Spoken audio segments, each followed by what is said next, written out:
It's Jaden A here. Welcome back to my channel. Happy new month. Like, it is literally October. Wasn't it just May? Like, what's going on? What's going on? But anyway, I'm so happy. New month equals new opportunities to get it right, to realign. New month equals fresh start. So I always welcome a new month with a smile. So I hope you are doing the same. I apologize for the weird close angle. I am in my father's car, and it's a little hard to like set this phone thing up without it like falling. So we're gonna do what we can with what we have. Praise God. Praise God. So today's video is a little on the serious side. I mean, all of them are on the serious side, but this one is more focused on something that I never really talked much about. But I thought it would be timely to talk about it today because of the date that's coming up, which is October 10th, next week, is World Mental Health Day or World Mental Health Awareness Day, something like that. It's coming up, and I felt that, you know, it would be crazy of me to not talk about this aspect of where my mental health was back when I was a kid.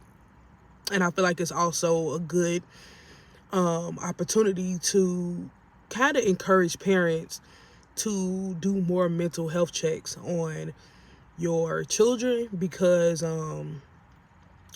if any of you have grown up in families where you have like older adults looking after you, and what I mean by that is like, your great aunts, your great uncles, your grandmothers, like looking out for you as a kid, then you've probably heard the comment that kids have no business being stressed out, which I feel in a way is true. Like, kids really shouldn't be stressed out.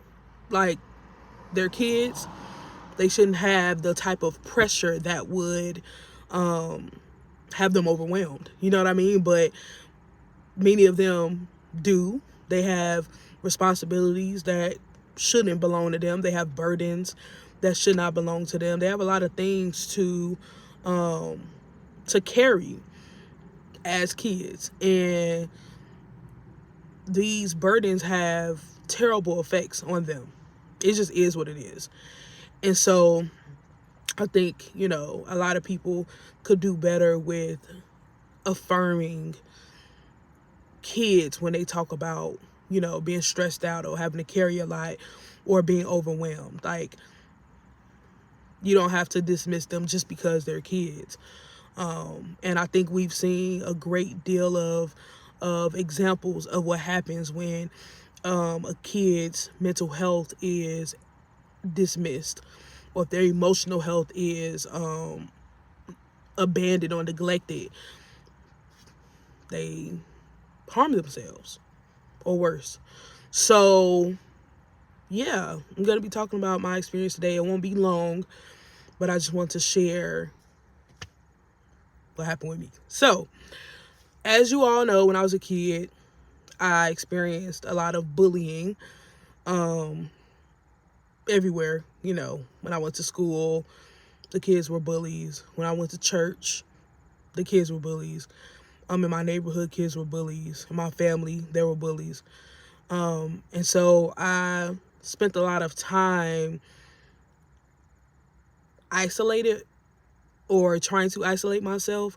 Even when I was in groups of people, like, I would try to isolate myself, even if that just meant disassociating. And I know a lot of people who were grown then, when they see my videos, they're just like, you were such a bright kid. You were so this and you were so that. I was just like, that's how depression works. Like, it hides behind, certain attributes or qualities you may exaggerate. So what I hid behind back then was my academics. I hid behind my grades. I hid behind excelling in school. Everything was about, I got to make sure I get an A, make sure I pass, make sure I get the honor roll, make sure I get this, that, and the third. Because I honestly found affirmation in receiving accolades, And I think that was the main kind of praise I received from adults outside of my mother and father. Just them being proud of me for being so smart. You're going to be successful. You're going to be this. You're going to be that. So,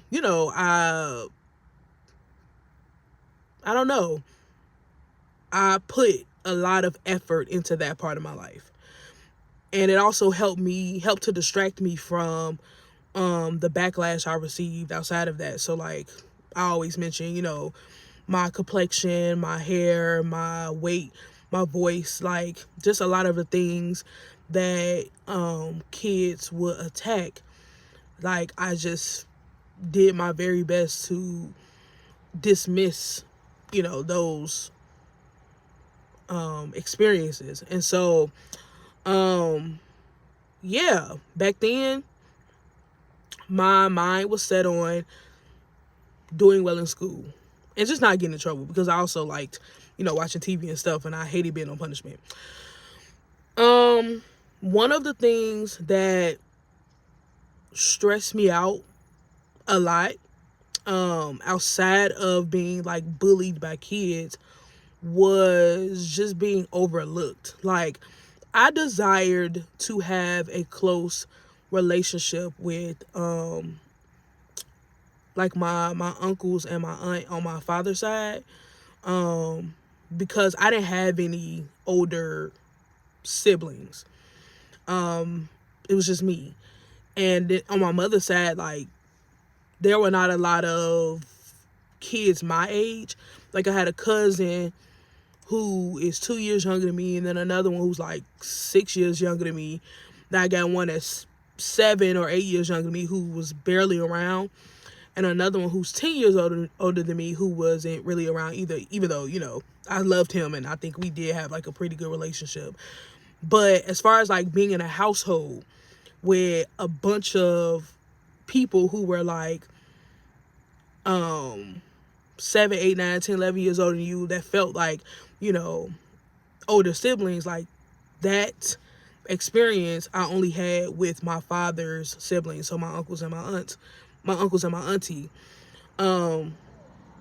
So I, like I said, wanted to bond with them, but I didn't feel like I fit in very well back then, because my aunt, like, she wasn't really around like that, because she was in high school and then went to college, played sports, all types of stuff. And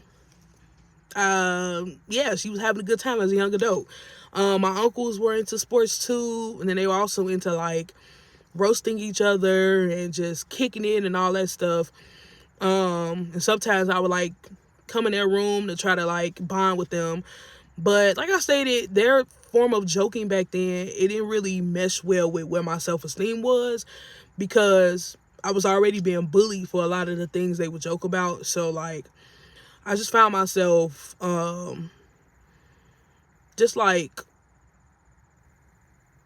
running away from those moments. Like, whenever it would become like, let's joke, like, I would just try to get out the way, okay? Or I would go tell and then get in trouble for telling a lot of the time. So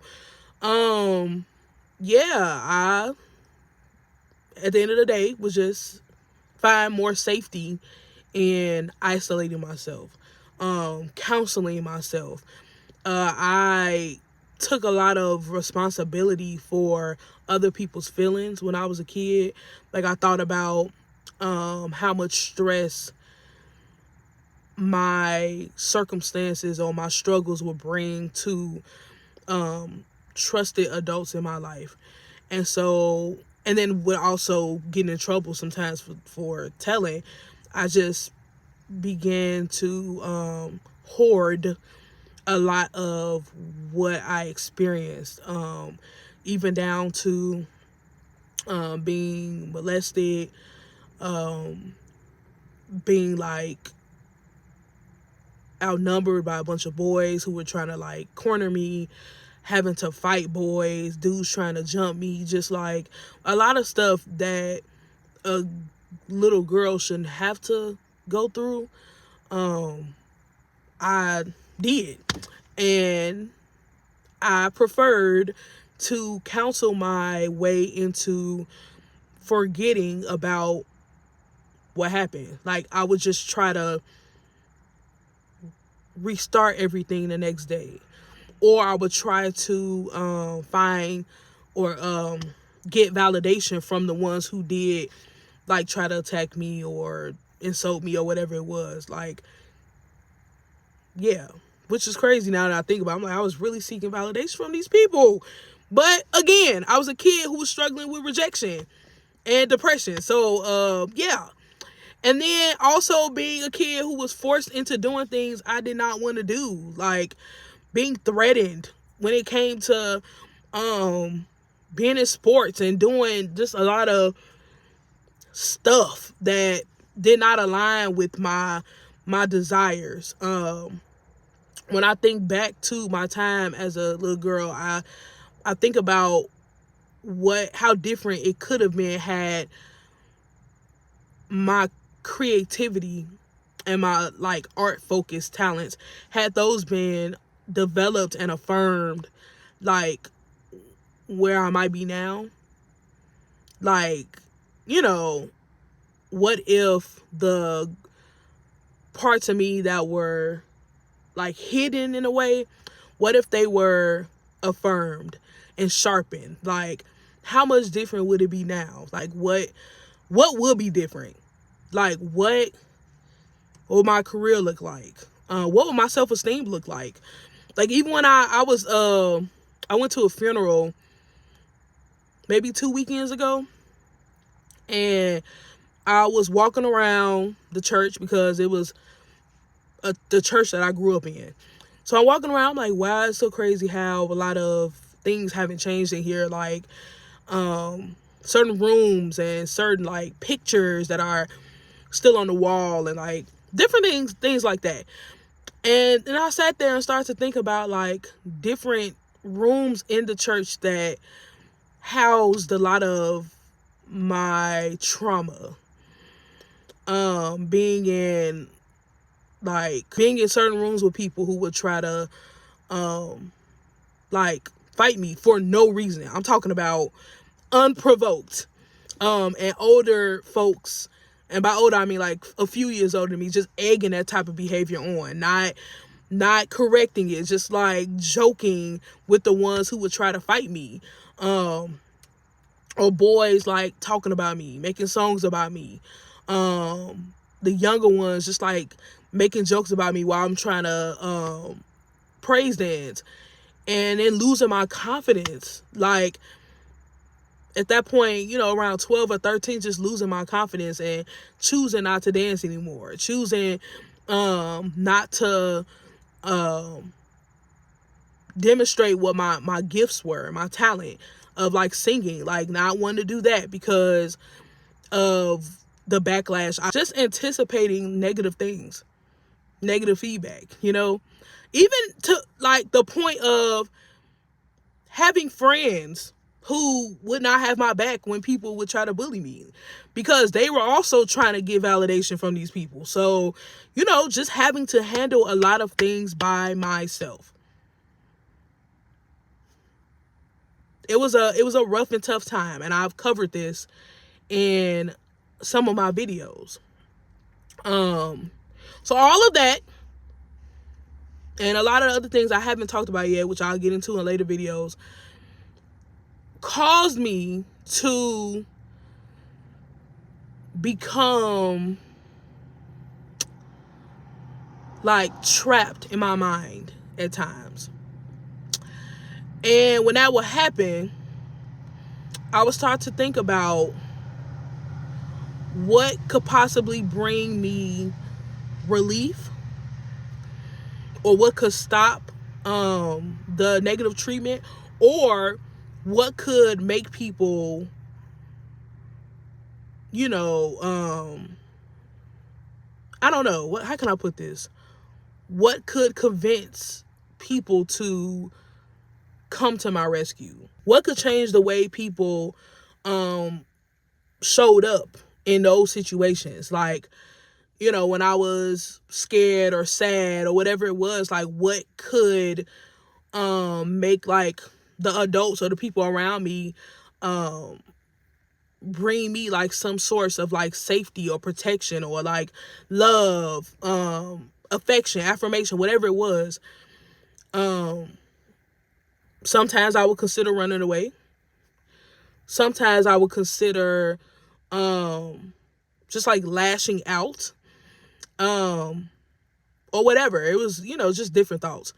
But on one particular day, I recall being at my grandmother's house and like being given the responsibility to like clean up something.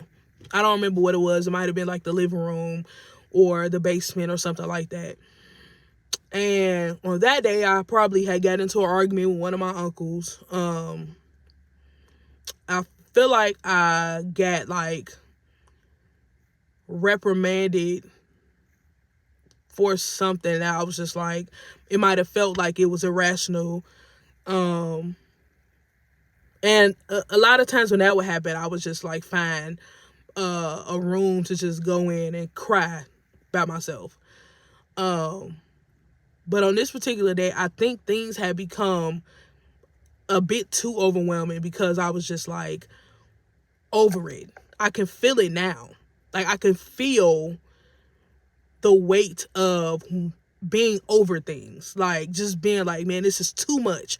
I'm only whatever. I feel like, I know I was under 12 years old. Yeah, I believe I was under 12. But just being at that point where I'm just like, oh my God, like, bro, is this going to be my life forever? So at that point, I remember going in the bathroom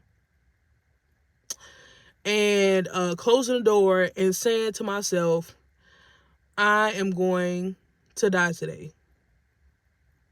Like, I literally said, I'm going to die today. I'm going to end my life today. Like, I can't do this no more. I couldn't see the light. I could not see any point in time where things could improve, or where things might have gotten better, where the pain would have stopped, or the heaviness would have lifted. Like, I cannot believe I spent that much time as a kid carrying heaviness. You know what I'm saying? Like, it's crazy to just like consider, because I think it just really bothered me how people could inflict that much pain and not truly understand what you were dealing with behind the scenes. Like, back then, we were struggling. You know what I'm saying? Struggling. Living at my childhood home that was super chaotic and cluttered and just mice and all types of stuff. Just like, it was just a lot.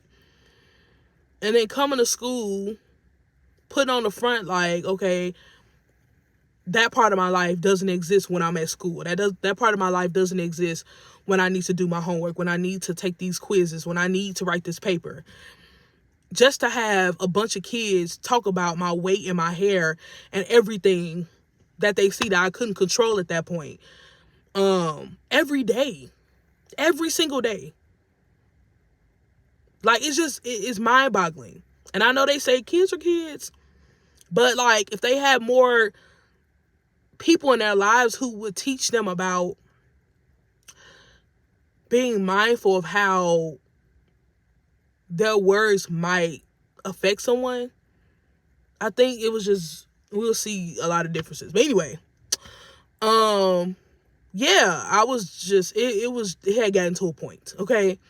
And so I looked through the cabinet, and I don't understand how even then I had any idea that what I was trying to do could do what I wanted it to do, if that makes sense. Like, I don't think at that age I had seen any examples of somebody trying to do this to end their lives. Like, I don't think I had seen any like content in that at that time, like in that vein. Like, I don't think I had seen anything like that, which is why I feel like it had to be the enemy, like, giving me advice or like instruction on how to kill myself. I really believe that is exactly what he was trying to do. Because I went into the medicine cabinet and I grabbed some type of medicine, some kind of medicine, and I just poured it all into my mouth, hoping that I would die. Something in my mind connected overdosing to overconsumption of like a medicine of some type to that. Like, I made that correlation in my head. And then I sat there in the bathroom waiting on that forever sleep to come. I waited to fall asleep to then like leave the world. And I believe I was either between 8 and 10, like one of them years. And I remember like maybe 30 minutes later, like somebody knocked on the door, and then I had to like come out the bathroom, and all I remember is feeling super sick, but I didn't die. And I also didn't say that I felt sick, because at that point it felt like that wouldn't have mattered either. So I was just like hiding my discomfort and my pain as usual, and went on with my day. But I spent that entire day thinking about what could have happened, being disappointed in myself for not completing the task, wondering what my funeral would look like, finding joy in people mourning losing me, because I felt like they needed to people around at that time needed to experience the pain of not having me anymore, because I had been experiencing so much pain without them knowing, or with them knowing and not caring. So yeah, death had a way of following me as a kid. It weighed heavily on me, the desire to no longer be on this planet, and it revisited me over the years. I remember somebody actually like acknowledging that when I was receiving a prophetic word, about how it was like this dark cloud or dark shadow like behind me, trying to consume me, trying to take me. And at that point I had been experiencing like sleep paralysis weekly, and nobody really knew. Feeling like if I gave in to whatever was happening in my sleep, that I would die. I could really remember like the sensation of those times. But I shared this short story to congratulate myself and everybody else whose suicide or self-harm attempt did not succeed. The ones who are still here because it didn't work. Because you trying to take yourself out of this earth, out of this world, out of this life, did not succeed. It's a testament to your your willpower at this point, your motivation at this point, your strength at this point, and God's hand on your life and not allowing you to slip away. It does not take away from the pain that you've experienced or the pain you may be experiencing now, but it does say that you still have purpose to fulfill, and that continuing to live is possible. Continuing to press on is possible. Continuing to strive for better is possible. I never would have thought that I would have the kind of self-esteem, character, anything that I have now, mentally, spiritually, emotionally. I never thought as a kid that I would have this level of everything I have at this point. Because I remember asking God, how long is this going to go on? Will it ever end? Will the pain ever end? Will I ever not be afraid of people? Will I ever not be intimidated by people? Will I ever be able to overcome heaviness?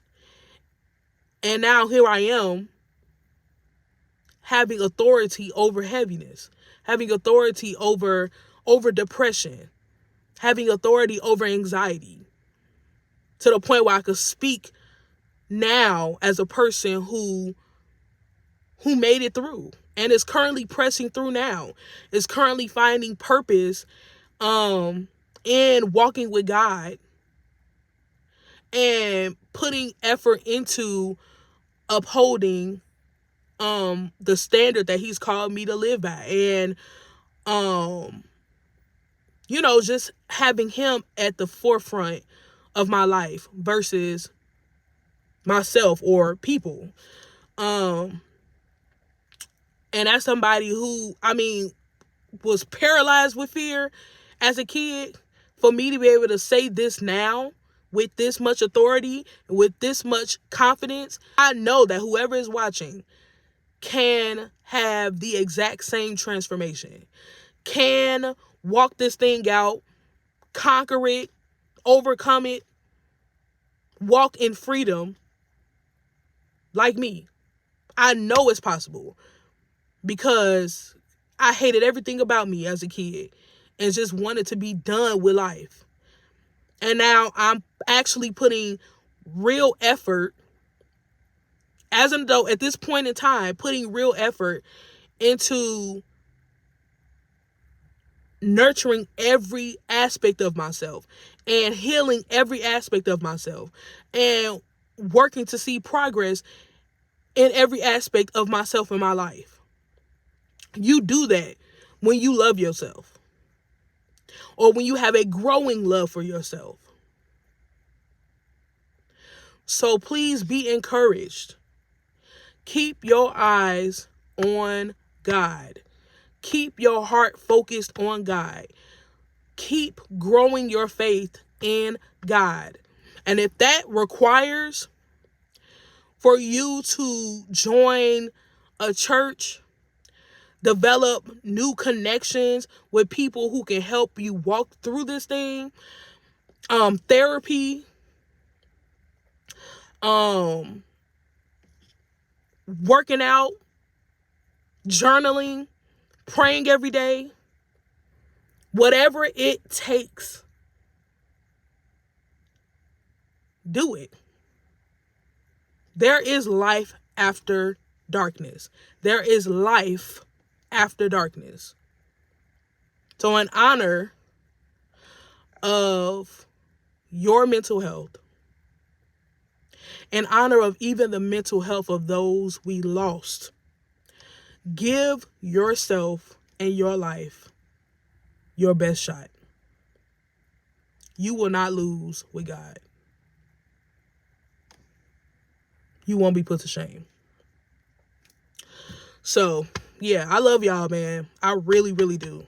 I really, really do. And it is my desire that everybody gets the chance to experience wholeness, emotional, mental freedom, joy that can't be stolen.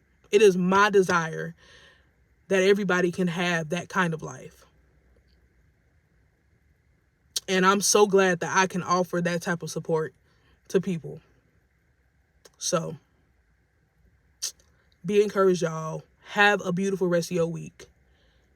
And choose you. Bye.